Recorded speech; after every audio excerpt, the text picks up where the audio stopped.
welcome to edition 65 of All Killa No Filla podcast with me, Rachel Fairburn, and Kiri Pritchard-McLean. Just before we start, we'll do our usual disclaimer.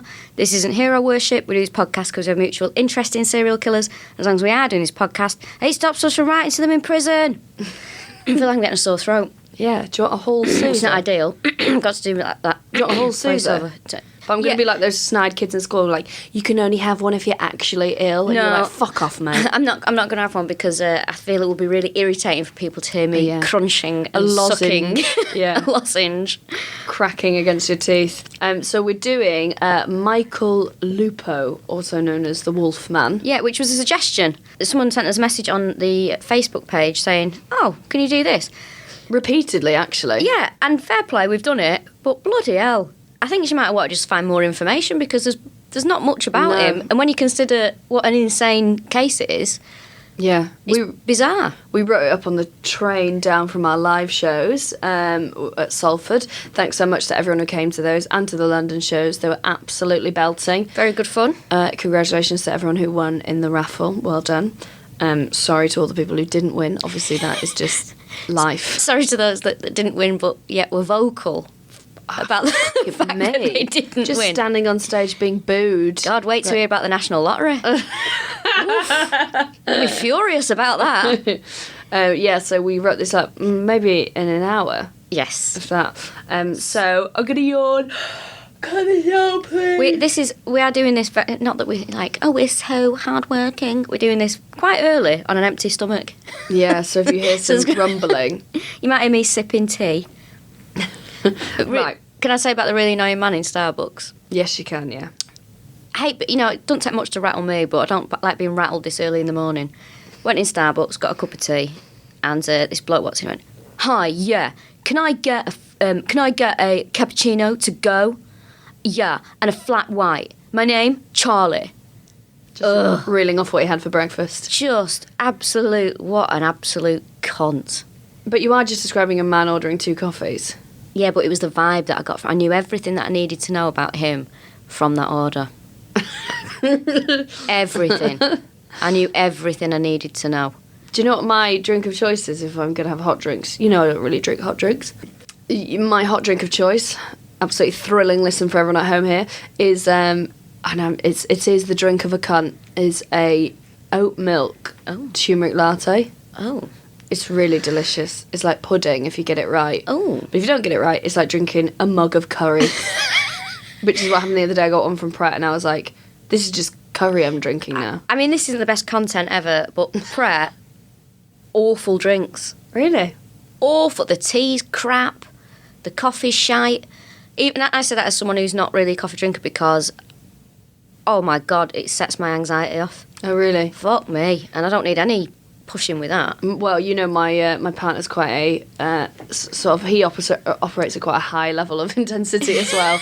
And sometimes he'll be like jittering about the place. I'm like, what's wrong with you? And he'll be like, nothing. And I'm like, have you had 4 coffees? And he's like, no. Just bouncing off the walls. Also, I drink it, but I don't know if I like it, and I continue to drink it. Oh, I think it's fucking disgusting, and if you like it, you're a stupid baby. They used to give us coffee at school. What? Yeah, but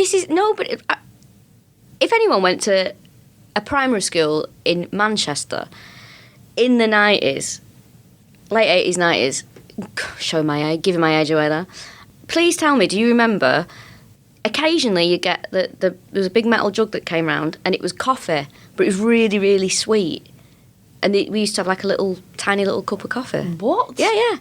Mad, isn't it? Yeah, really mad. Really delicious, though, it was. My partner's brother was telling us how he used to stay up all night he'd stay all night playing computer games in, like, the dad's office, and how he used to do it is he used to eat spoonfuls of freeze-dried coffee, because he knew that coffee kept you awake. He obviously didn't know what it was doing to him, so, like, I'm amazed he didn't just kill himself. It's like, being, like, a 12-year-old boy, eating spoonfuls of coffee from the jar, like, knocking back the Nescafe. That is making me get that. It's horrible, isn't it? Oh. Imagine the state of his teeth. That's awful. Just the idea of putting that dry... Yeah, awful. Ugh. Anyway. It's so bitter as well. I know, it's horrible, but I don't mind... Occasionally, I like to have a spoonful of, not cocoa powder, but, hot chocolate mix. A little treat. Really? Yeah, I like that. It's nice. Ugh. Or very occasionally, a mouthful of gravy granules. What? Would you stop? You were just bemoaning when people talk about typical northern comics, and then you're like, oh, every now and then I treat myself to a little spoonful of gravy granules. I'm not helping myself, really, am I? No. Anyway, let's go on to this serial killer. We've been chatting shit for too long. So Michael Lupo, known as the Wolfman, that was a self-appointed nickname. Yes, it was, because Lupo means wolf in Italian. Yes, which is where he was from. Lupus lupus is the Latin name for wolf, and I only know that from Fantastic Mr. Fox. Oh, very good. He was a choir boy back in Italy, and that's pretty much all we can find out about his childhood. His date of birth, 19th of January 1953. He was born in Gennaso di Luciania in Italy. Again, nothing about his childhood, nothing about his parents. It's so strange, though, that there's nothing on. I honestly feel like this is something that there should be a documentary on. Definitely. It's so weird. Yeah, it's weird how little information. Because it's from a European country as well. Normally when it's hard to find information, it's a long time ago, or China that one or we did Russia. about. They keep it quite quiet there as well. So he was very fit, very healthy. He joined like this elite military unit in like the early 70s, so sort of their equivalent of like the SAS. So he was taught really deadly skills there, and close hand combat and like hand to hand fighting. He was taught how to kill someone with his bare hands. Yes. Which fucking hell, that's like. When do you introduce that on the course as well? Okay, when you're like, right, we've had the tea and the biscuits and we've done introductions. Next thing. Let's put the resuscitation doll away. Now then, I said we'd have a treat in the afternoon. So now you've all watched Jurassic Park because it was raining outside. Let's do killing a man with your bare hands. Ooh. He was very handsome as well. Yeah, there's some pictures of him. He does look very handsome. Yeah, because sometimes when they say they're handsome, you see them and you're like, from what angle? Yeah. But no, he is very handsome, like lovely dark hair, full head of hair. Handsome chap. When he was in the army, he was gay, and he started to sort of, get off with some of his fellow colleagues. Yeah, I bet there's quite a lot of that goes on. The thing I read, also, everything you read about him is massively tinged with homophobia. Yeah, it's so strange, because I think a lot of the articles were written at the time. Some of the, we'll tell you some of them in a bit. Very rough reporting, and obviously he murdered people, but they are more dismissive of his sexuality than of his crimes. Yeah, and also there's very little information on the victims as well. So, It all seems to, because of the time it happened in, the 80s, it seems to be quite pushed under the... Yeah, pushed to one absolutely. side. It was like typical kind of gay business kind of thing. Washing our hands of gay business. And washing our hands because we believe that you can catch AIDS by touching someone. Yeah. That's the vibe of it. So he moved over to London in 1975.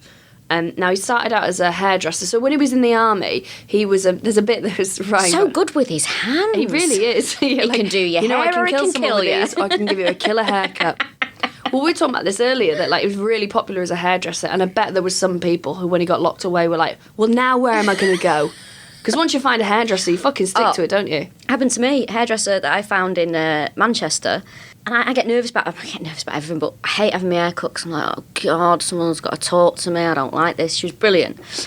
I went in and I had really long hair at the time, and she was like, right, okay, what I think I'm going to do is I'm going to take it really short, and we're going to do like a bowl cut. And I went, and she went, I think it'll really suit you. So is that all right? And I went, okay. And she did it. Oh my God, best haircut I ever had. I remember that haircut. It was fucking boss. Fucking loved that haircut. Although I had that haircut and I loved it and I thought it looked really cool. And then it grew out and I was going to have it again. And loads of people said to me, no, don't.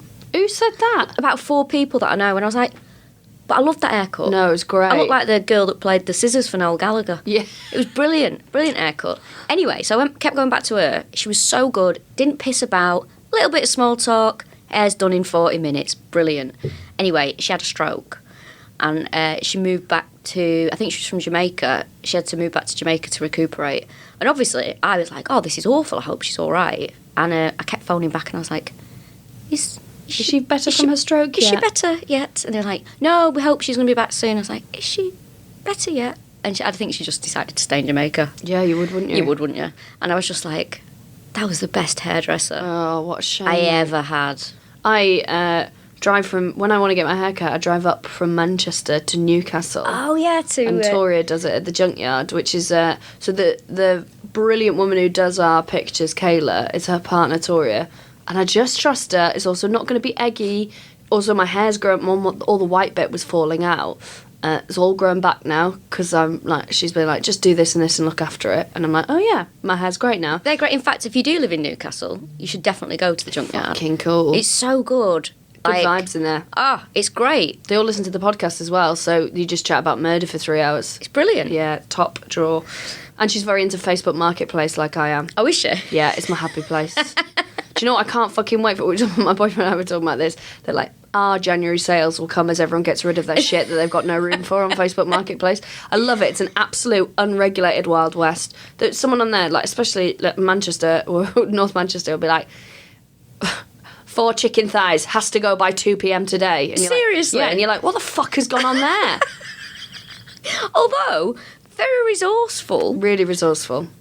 That's good because it's stopping waste. Yeah, yeah. You know, and also, you would not believe the amount of, I don't know the correct phrase to call them. I don't want to use anything that's offensive. where's this going?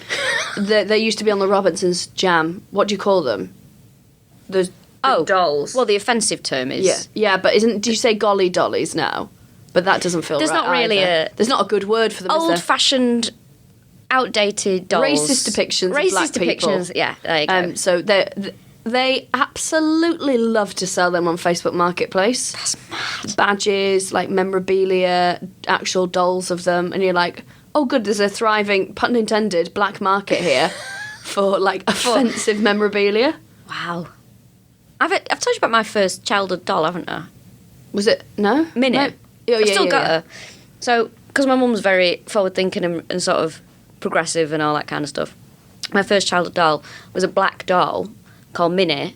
I've still got her. She's absolutely huge. So when I was a kid, the doll was bigger than me, and I just used to carry around with me this really cool doll. And she had such she's still got it, really cool afro hair, and she just smells like she's got this sort of lovely smell to her. Oh, she's so cute, Minnie. I can't believe I've still got her. She's nearly still as big as me. But yeah, my mum was like, but it was so weird even back then because that was my toy, my doll. Loads of people used to be like, why have you bought her that? Really? Yeah. And mum would just be like, what's your problem? Kind of thing. Your mum's amazing. She's pretty good. Old Binders. What? That's my mum's name, Binder. Oh, yeah. Yeah, so we all call her Old Binders, which is very lovely disrespectful. nickname. Old Binders. When I say that, it sounds really disrespectful. It's incredibly disrespectful. She's fine with it, though. She's fine with it. She says through tears.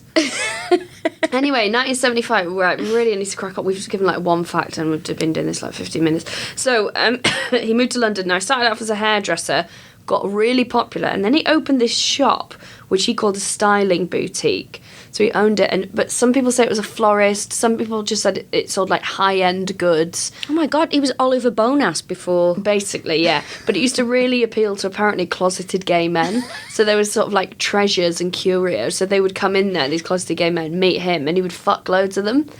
So he'd lure them in with soft furnishings and then be like, now jump on my soft furnishing. Wow. He had he was very successful as well because he had a very expensive house Kensington. I think it was Kensington, yeah. Very sort of kitted out house as well. I mean, he sounded like a very stylish man because he used to work at the Yves Saint Laurent boutique as well.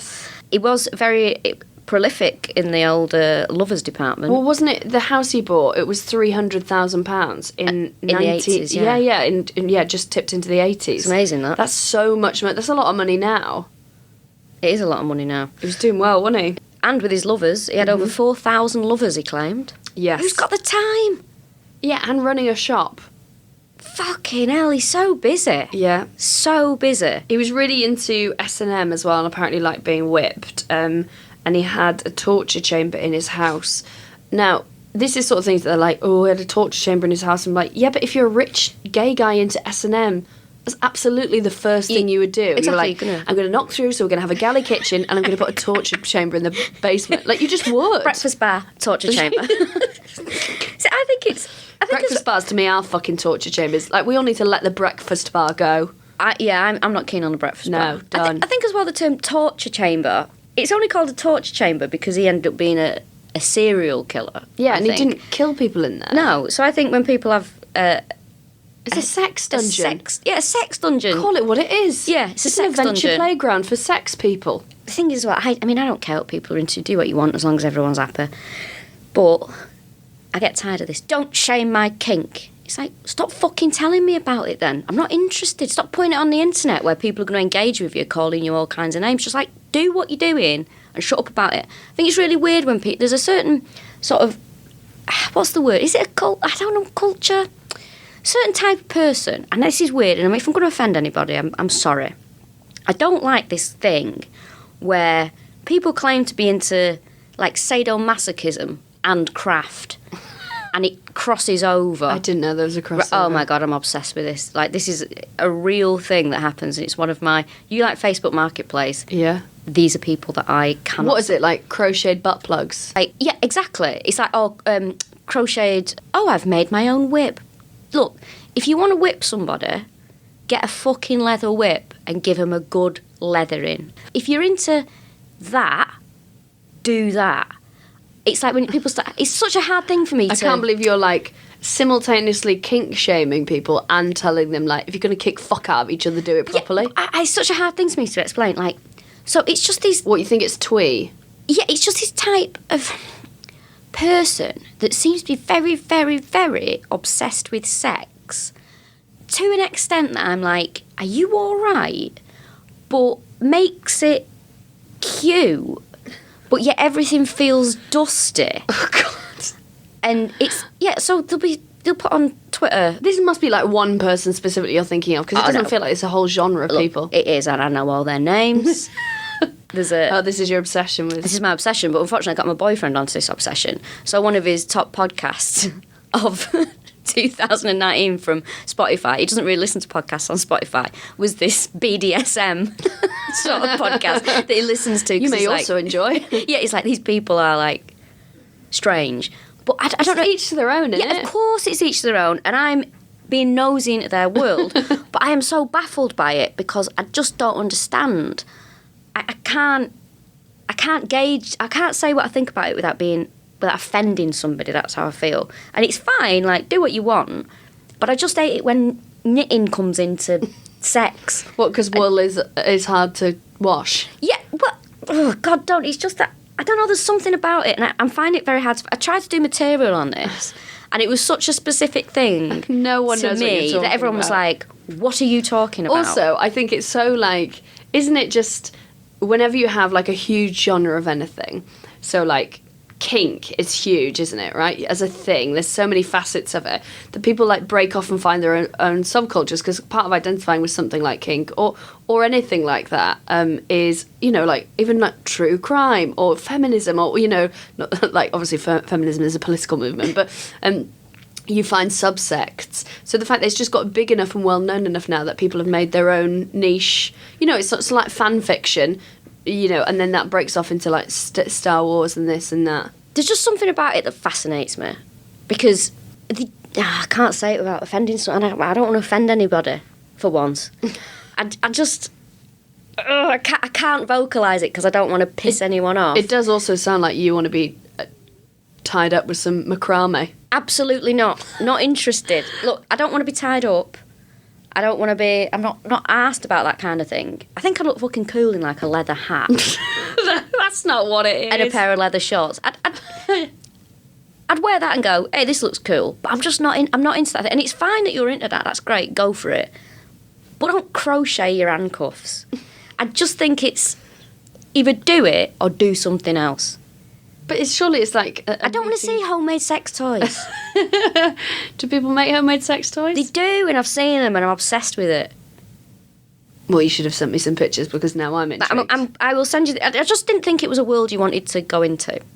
Well, I'm worried I'm going to get obsessed with it now. And... Well, I'm telling you, when I send you these screenshots, and as I say, fair play to people, I just think it's very strange when people are very overly sexual about things. Like, I find that it's like a real sort of dichotomy of being very sexualised, again, great, and then being quite twee with it, doing wartime activities. Yeah, I'm baffled by it, and I don't understand. I don't think it's none of my business. Do what the fuck you want. Please don't tweet me about anything. Please don't tweet me, and please don't knit me a butt plug. Please knit her a butt plug. Leave my bum out of this. Make sure it's massive.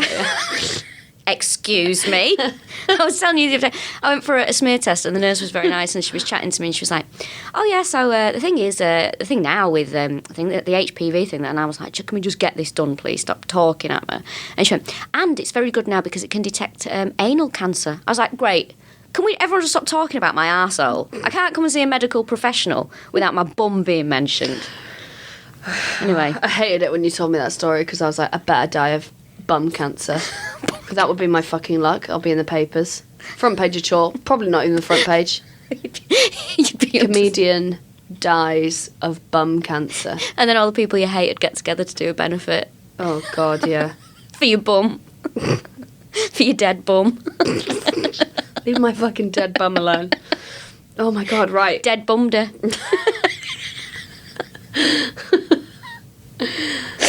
Oh God! Right. I hope we've not offended any. I think we've offended everyone. Why are we so offensive today? I don't know. We're trying to we're like those American guys who do podcasts. Oh God! Yeah. Like, I don't give a shit, man.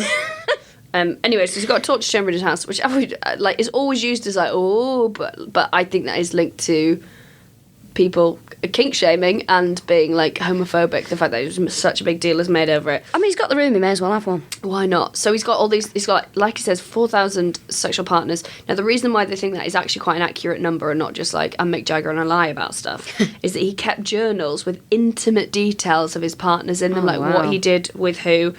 By the way, in them is a lot of like prominent names, like politicians and celebrities that he'd, taken them on the stretching rack and stuff. So, March 1986, he gets a positive diagnosis of AIDS. Now, when you read up about a lot of sources are like, finally, his promiscuity caught up with him, and it's like, all right, guys, we don't need to be like that about it, and you can contract HIV from having sex with one person. It's interesting as well, just how much the tone has changed in 20 odd years or 30 odd years, whatever it is, how we talk about things. Well, I always thought of myself as quite like, progressive, but then when Gareth Thomas, who's have I spoken about this before in the podcast? I don't think so. He's a Welsh rugby player, ex-Welsh rugby player. He's very well loved. He's openly gay, very, very well loved in the country. He came out recently. He was doing basically, some tabloid journalist doorstepped his parents and said, how do you feel about your son being HIV positive? And they were like, we didn't know that he was. So that, and he went public with his diagnosis. It feels weird, it's even saying went public, because it's not like a thing to like confess. It's just his own. Yeah, it's his business. Guys, I'm diabetic. Or, and I won't get into that. Anyway, I won't get into that. So he started talking about it, and he was like, the reason why I'm openly talking about it is because journalists were blackmailing me and my family, and were saying like, well, we know, so we're going to run with a story. So he started speaking out about it. So I didn't know that like technology and medicine has moved on so much that he's basically, so his partner doesn't have HIV. He's is it undetectable? So it means that he's on treatment, so it suppresses it, and that you can just basically that your life isn't really impacted as long as you take your medication. Same with Jonathan Van Ness from Queer Eye, as well. That you get undetectable, I think, status, which means you can't transmit. And it's like, that's amazing. Whereas you still think of like, I definitely still have that mindset of like, oh, you have HIV, you get AIDS, you die. And that's 4 years. I think it's probably as well because over time, sort of people that we do know that have died of it, it's kind of, you always think of it in the Freddie Mercury sense. Definitely. Like when you see high profile people, you're like, oh God, isn't it awful? And it's that quick. Yeah. But it's, obviously things have moved on. Thank but God. obviously nobody talks about it. So nobody... Yeah. It still feels kind of like a very underground sort of thing. Taboo thing to talk about. That nobody really speaks about. Yeah, which is so sad because, like, education is absolutely the way to deal with these things. So, quite a tag to Gareth Thomas he did a documentary about it as well, which is great. Also, the sad thing about that as well, don't you think that he's obviously spoken to people that he trusts about that, and someone there Yeah. has broken that. Or a medical professional. It's just disgusting. Whoever's done that, Yeah. I think it's more likely to be someone that he's friends with. Do you think? Yeah, I think somebody's really done him over there in the worst way Yeah. possible. I think that's really cruel. So when he got his diagnosis, he apparently marks a tipping point for him, because he was of the mindset, he's like, right, well, I'm gonna die, and they think the murders. This is when they started. Well, there's contention on that, but we know that started was him taking revenge on the gay community. Mm-hmm. And it was all very quick as well. It was, to be fair, it's more of a spree. Yeah, It's all within about 2 months. 2 months. Yeah. All within 2 months. The first murder, so he gets the diagnosis. Have you got the date of the first murder? So the date of the first murder is March 15th. And Yeah. it's the same month that he was diagnosed with HIV. With AIDS, sorry. So his first victim is James Burns, who, again, when you think about the Sometimes called Alec Carson, by the way. Oh. Yeah, I don't know what that's about. Sometimes when you, as you were saying about some of the tone of some of the articles, because he are so outdated, because there's not a lot of information, James Burns had gone to a leather bar, and it said, instead of saying like James Burns was on a night out at a leather bar, it said he was prowling Yeah, a prowling leather for a bar. partner at a leather bar. Because Like, what, was he on all fours? Because at the time, Maybe. I was going to say it might have been later. I think the thing is as well, like, he's a gay man having a night out, Yeah. wanting to pick someone up. It's up to him what he does. Yes. But prowling. Tell you who prowls? Fucking straight men. Yeah, exactly. That's who prowls. I think that's... Fucking lads who are like, can I have your number? You're like, no. You're like, what, you think you're too good for me? What, fat bitch like you? That's who prowls. So he was 37 years old. He was a railway worker. He also, very recently, 2 weeks prior to his murder, had been diagnosed with AIDS as well. And the tone when they write about this stuff are like it caught up with him as well, and you're like, motherfucker, will you stop being pieces of shit? Like, there's such a like, I told you so tone to any man who has AIDS in the 80s. It's fucking horrible. So he's at this leather bar, he's which is they think where he was picked up, so by Michael Lupo. Now, some people who are homeless found his body dumped in the basement of a Kensington flat, which was derelict, which also aged it, because there's no fucking flat in Yeah, can you Kensington now that imagine? would be derelict. One of the reasons why it was quite difficult for a couple of reasons why the police to find him is, even though he was, we'll get to what happened with his body in a minute, there was no real connection with, a bit like, this reminds me of Colin Island, that there was no connection between the victim and the murderer, because it was just like random encounters in bars. Yeah. So it wasn't like, first thing you do is you look to the people around them. So there's no connection to the victim. Oh, and also they had the police had a horrific rapport with the gay community, which we'll get onto later, that there's a real kickback from the gay community when it goes to the policing in this case. So, fucking, this is brutal. Strap in for this. You might want to skip this forward. James had been attacked with a razor. He'd been sodomised. That part of me is like, well, did that happen before? I'm not guessing. I mean, I'm just making an assumption here. I feel that maybe it might have been... You can kind of tell if maybe it was just so brutal that... Oh, right, yeah. Do you know what I mean? Oh, is that the difference between being bummed and being sodomised? Yeah. I mean, I'm not an expert, but I know, surprising. But I think maybe There's sort of definitely people at home listening who went, yes, you are. I think maybe like sometimes the brutality or something, or the, Right, okay. you know. Okay. Now, Michael Lupo was a coprophiliac, Ugh. which you said yesterday. When What a charmer. When you were writing this on the train, you went, I can't spell that word.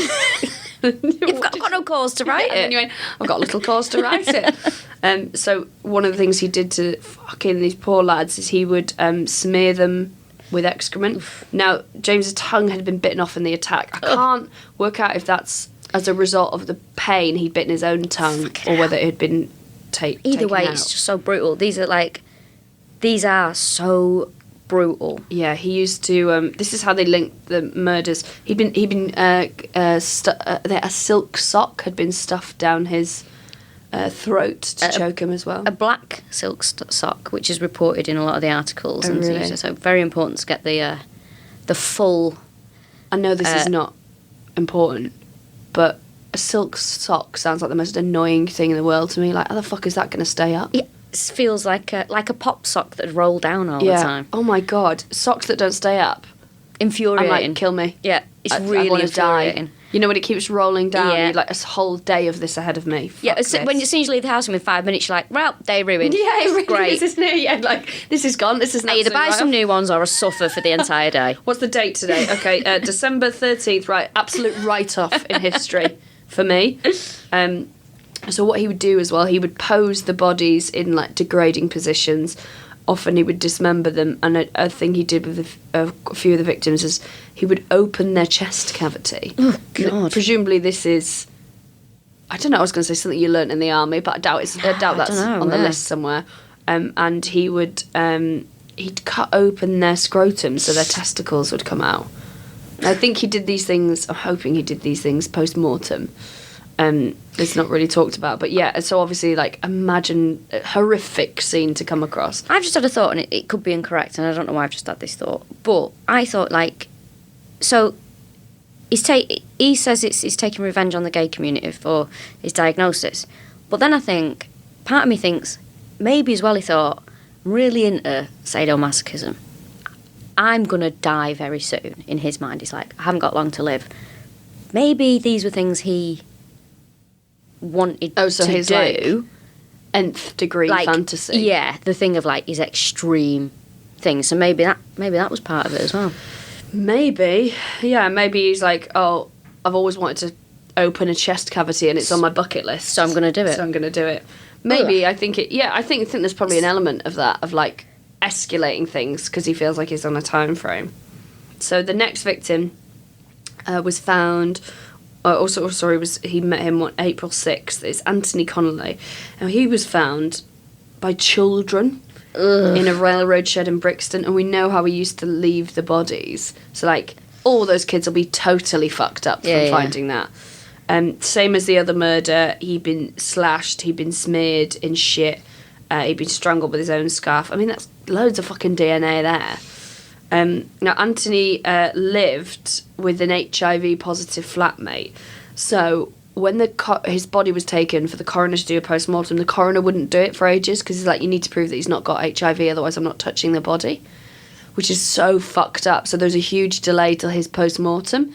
And he wasn't HIV-positive, he just lived with someone who was. Fucking atrocious. Wow. So the gay community, like, are you fucking kidding us? Because they were like, what happened with the post-mortem of that dead gay guy? And they were like, oh, we haven't done it yet. And they were like, you do not take seriously crimes committed against the gay community. And I would say they were right. The thing is as well, like, you can sort of understand maybe a normal, everyday person, because of all the scaremongering about it, being scared about that kind of thing. Oh, yeah, you can totally the papers feed them. But a medical professional... And the police. You think that they should have knowledge and, you know... They should be level-headed about things. Totally. And, yeah, so it's like, it's not just like, you know, Bob Smith on the street. Yeah, it's not that lad in the pub. Who's like, oh, I've been reading this in the paper and all, you know. Can't use a toilet seat after them. Which is, you know, not right, but you can kind of go, well, I can see It's not why. their job to be informed, whereas it is with the police and the medical professionals. Fucking appalling. Imagine that being just anyone. It doesn't have to be your son. Like, but, you know, someone you know is, like, just lying there endlessly waiting for a post-mortem to help catch the person who killed them. And they'd be like, will he live with someone who had HIV? So actually I'm in no hurry to do it. And be like, you fucking bastards. It's horrible, isn't it? Horrible. It just seems like everyone's let down all the time. Yeah. Doesn't it? I mean, that's what we should call this fucking podcast. Everyone is let down all the time. April 18th. This is a weird one. I mean, they're all weird. One. So, I think he's been on a night out. He's still raging. He's a very angry man. He goes across Hungerford Bridge, wasn't it, in London, Lambeth, I believe. And one of those bridges that it's not one of the memorable ones. Yeah, because I was like, show me the bridge, and I was like, is it that one? You were like, no. I was like, don't know then. Not interested. Not interested. So there's an elderly homeless man on the bridge, and I think he starts a conversation with him, and then Michael Lupo gets furious, and he kicks him in the groin. Yeah. Strangles him and dumps him in the Thames. Yeah. He said it was, I was I screamed out at the world. I'm like, no, you didn't. You kicked the fuck out of a guy who's already Yeah. having a shit time. Exactly, yeah. Horrible. So yeah, imagine finding that in the fucking I bet there's so many bodies in the Thames. I think about that all the time. I know someone who does, have I talked about this before? Mudlarking. Mudlarking. Yeah. Larping? Larking. Is it larking? Yeah, yeah. Have we talked about this before? No. I So think I'd quite like to do this. I think you'd be right Yeah, for a street. yeah. I want to get a fucking metal detector as Ooh, well. can I but dress I'm like a Victorian while I do it? I think I'd love that. Really? Don't shame my kink. Well, yeah, so mudlarking is where you walk along the... You get a permit for a section of the Oh. Thames. And Yes, then I'm you- permit. Yeah. Because everyone's down there otherwise. And because the Thames is so... You know, London is such an old city and it's always been wealthy and all sorts going on. You find things along there, so like little coins and little like pipes and things and Oh my quite God. common. This is the pennies, hobby jewellery. that... I need this. Yeah. Is it someone I know that does it?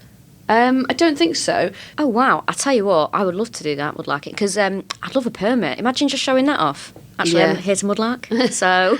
Also, who's checking that? There's no way the police with everything that's going on in Mate. London be like, doesn't look like that mudlark has got a permit down I there. feel that's exactly the kind of thing that they would exactly. check Busy up on. themselves with that. As a homeless person gets thrown off the bridge behind Yeah, them. as I'm being photographed, like, with the thing. What have you done? Mudlarking. I think it'd be brilliant, that. Sounds great. Honestly, I definitely, if anyone could hook me up with a usable, cheap metal detector, let me know, because I want to go back to Wales and do some metal detecting. If anyone out there does Mudlark, that sounds like something. Yeah, everyone's going to be emailing you, asking you to bum them now. If anyone does Mudlark, email me. Doesn't mudlark sound like coprophilia? It does, to be fair, a charming version of it. Honestly, email me. I want to get into it. I think it's the hobby that I need. Really? I'll stop crocheting my handcuffs and I'll go mudlarking. I don't know that there's much crossover between people who listen to this podcast and people who like mudlarking. I mean, I hope there is. Let's find out. Yeah. We've asked the universe. April 19th. So the only reason they knew about this this murder on April 18th is because he'd written about it in his diary. So April 19th, literally the next day, Mark Leyland, he meets at Charing Cross. Yep. Excuse me. Oh, she's so bored of Charing Cross, it's unbelievable. Actually, not one I frequent very often. No, I'm always there to... I used to get my hair cut near there. It's just one of those places that are passed through to me, Charing Cross. Do you know why I don't like it? It's because it's near... Is it Coots, that bank that the Queen has their money with? Oh, And yeah, it yeah, fucking yeah. riles me up. Although, should we tell the story about our producer, Anna? This weekend was in Charing Cross on Saturday. Yes, do tell this. And there was a woman, a very posh woman by all accounts, playing busking, doing Oasis covers badly, apparently. I mean, if you came to live shows in London and Manchester, Kiri has experience of doing a couple of Oasis fuck off, mate. busking. Should never have told you this. Anyway, so Anna said, and it's a bit mean, but she was very posh and she just wasn't very good. So she's a Scouser. So I went over and I was like, oh my God, Rachel's going to love this. I've got to try and get a video. She went, and I'm crying. I'm absolutely dying laughing. And she said, as she was laughing, another woman came up to her. She went, do you listen to All Killa No Filla? And she went, yeah. And she went, Rachel would hate this. How weird is that? Fucking great. I really hope the busker doesn't listen to it, and I feel really bad if she They does. won't. But I was like, what a fucking weird. I think we've alienated posh people. Most men. Most men. Well, we signed up a lot of people in the police. Americans. I think Americans hate us now. By accident, we've never said anything. Not knowingly, no, but we are comedians as well. Like, give it the context. Yeah, have of a it. fucking day off. Go mudlarking, chill out. So Mark Leyland, he picks him up at Charing Cross. He thinks they're going to go and have sex in the bathroom. Anyway, Mark Leyland changes his mind. He's like, no, actually, I don't want to have sex with you. Lupo pulls out an iron bar. Bloody hell. And Mark escapes this. So he comes forward. He says, oh, I was mugged. Mm-hmm. Because also there's the extra thing there of, like, you don't want to admit to the police necessarily that, like, oh, I was going to have sex with a guy. So you go, oh, this guy mugged me with an iron bar. Yeah, and maybe he knew it might not have been taken seriously. Yeah. If... Well, he only came forward about the sexual element after the arrests. So apparently, after he was at Michael Lupo, was arrested. This mark just disappeared. Yep. It's never been found since. So April 24th, one of the final murders is Damien McCluskey, who was a hospital worker. He was last seen alive at Kensington Tavern. A lot of this happens in Kensington, actually. Now, he was strangled, he'd been raped, he'd been mutilated with a razor, and he was found in a basement flat. A lot of these fucking basement flats. I know. Then the 7th of May, there was another victim who escaped. He'd met Lupo. It doesn't say where he'd met him. Lupo attempted to strangle him with his black nylon stocking again. And he escaped. Now, he went to the police and he gave a full report. And the police take the victim then, touring gay bars with an escort to try and identify the culprit. Brilliant. That's really progress. PTSD. Well, I think it's progress as well. At least the police going. But also, can you imagine being a copper and being like, oh, God, no. I've got to go to nightclubs. Yeah. Every fucking night. Oh, imagine being that victim going, right, I've been through a lot and now I've got to go out clubbing with a copper. It's like just, no one's a winner in this scenario, are there? Well, there was 2 more victims as well that got away, which are Vincent Mangiuri and Lawrence Talbot, who were guys who got away. And so, one of these nights they're going out with this lad who got away, and they spot him in a bar, and he was like, "That's the guy." So they're like, "Okay." So they find out who he is. They get the police get a warrant to search his house on May 15th. So they're quite quick on this. They find the torture chamber, and they were like, "Hello," which is the bit that shouldn't have aroused any suspicion. Each to their own. And then they find these journals, these diaries with names in them, including these famous people and including the names of the victims as well. So May 18th, he's arrested. Now, one of the reasons why is because they were like expecting him to be nervous, but he was just really casually chatting about the victims and what he did to them. Because apparently they think it was because he was like, well, I'm going to die. Like, I'm going to die. I've got AIDS. So he was really sort of cash about it. So the trial starts in July 1987. So I think they're really quick on this stuff. It's at the Old Bailey. He pled guilty to all counts. So he's given 4 life sentences and 2 7-year terms for attempted murder of Vincent and Lawrence. And the judge was like, and life means life. So it's like, you won't be leaving.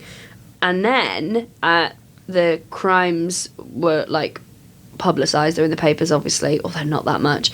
And Interpol then started investigating him and trying to link him to mutilations that were really similar in Amsterdam, Berlin, LA, New York and Hamburg, all places that he travelled to as well, because he used to travel a lot, although he was never specifically connected to any of them in the end. Now, he died on February 1995 of an AIDS-related illness in prison. So, in that case, life did mean life, but because he only had 8 years. I don't know if he did any other murders. I genuinely think it was one of those, right, I've got nothing to lose, I'm just going to do this. What, you don't think he murdered anyone? No, I don't think he did any more. Oh. No, I think this is all bullshit. Yeah, well, I was like, that's a fucking weird handbrake term for you to take. No, I don't think he did any more. I think he just did the ones that... I think it was from the diagnosis. Yeah, I don't think there was any other. I bet there was a couple that probably haven't been found, or maybe he did the same to like a couple of homeless people. I don't know, it's a lot to go to like splitting people's chest cavities open and cutting their testicles, or cutting their scrotum and letting their testicles... Like, that feels like a fucking huge leap from... But then I guess unless his S&M was really full on, and it was just that tipping point, and I guess if he was in the army before, he would have killed people. I don't know. It just feels like a weird gap, doesn't it? To be like, and I guess that's satiated, and I won't do anything else until I have this AIDS diagnosis. Like, it feels strange. Yeah, I mean, it's even weirder that there's no information on it. Yeah, no documentary. This is a really recent set of murders. There's like a paragraph in a book about it. A dodgy Wikipedia page and a pretty homophobic article. Yeah, it's really strange. That was like, AIDS serial killer dies, and you're like, cool, all right, guys. Yeah, it's just a really sort of bizarre case. I'm glad people got in touch. The lady got in touch with us to do it, because I think it's a... I think she has messaged somewhere in the region of 4 times asking us to do Michael Lupo. So we did it. We've done the Wolfman. And the next one you'll be hearing, I think we're meeting up just before Christmas to do them. Yep. We're going to do probably 3, but maybe 2-parter on the Golden State Killer. which a big one. is huge. So yeah, and we'll put that out on Christmas Day, so you've got something. Merry to, Christmas. Merry Christmas. Merry Christmas. Yeah, and then if you've got any suggestions for who we should do in January, maybe we'll do that when you come to my house in January. Yes, I still think we should revisit the Yorkshire Ripper. Oh yeah, that's a good idea. I just don't think we got enough out of him. Yeah. I mean, it was a good, fun live episode, but... Well, part of me, I mean, we haven't spoken about this, but someone tweeted us something the other day about a not very nice thing about the podcast and was like saying how boring it was. Fine, I'll tell that on the chin. But it was like, it was about our first episode, which I haven't listened to since we recorded it like five years ago. And was like, said it was like, it's really unpleasant about sex workers and Japanese people. And I'm like, I don't fucking remember what I said, but I'm not necessarily going to stand by anything I said 5 years ago. Absolutely but, not. I mean, I'll be honest with you. I don't think... I think we'd have to listen to it, wouldn't we? Yeah, but I think we're always on the right. I think we're always on the right side of things. I don't think so. I think I think that we definitely. Oh, I think I definitely would have started. Excuse me. We might have said the word prostitute because we didn't know that sex worker was the right term. But as far as being unpleasant about Japanese people, I genuinely don't know where that would come from because that's not something within my remit. Oh, maybe it was me then, or your remit. But, well, I don't think we can defend it when we haven't listened to it back. But also, then again, we did have a look at her profile and she seemed a fucking spoiled brat. No, well, that's by the by. But I was like, I wonder if we should... Because I think our views on stuff is different now. I wonder if there's a few that we should take down, also because the sound quality's dog shit, and redo them with more information. Yeah. And less being like, because it's half a decade ago, like, we're all in a state of becoming, aren't we? There's probably stuff I wouldn't stand by on. If we can get rid of Richard Ramirez episode 2 and get rid of the fucking dry bumming bit. First one, off, gone. Yeah, I don't know, but you don't... But the thing is as well, at least then, if we did say something that maybe wasn't the correct thing to say, you can see the progression through the podcast. Yeah, and, but totally. People learn. We've But like reactionary 19-year-olds on the internet aren't looking at things like that, are they? They're, and that's fine. And we're not making the podcast for them. I'm just saying that, like, so for instance, this book I've got that I can't wait to get home at Christmas and read. That 5 book is about the Canonical 5 that Jack the Ripper wrote. It's a completely different take on it. So like, there's really interesting that like lots of them weren't sex workers. It was just sensationalised in the press. So I think Jack the Ripper would be an interesting one to do again with more info. Info, yeah. Yeah, why not? If you want us to do that, let us know. Don't think we're just rehashing shit, by the way, because we're not. But we're just trying to...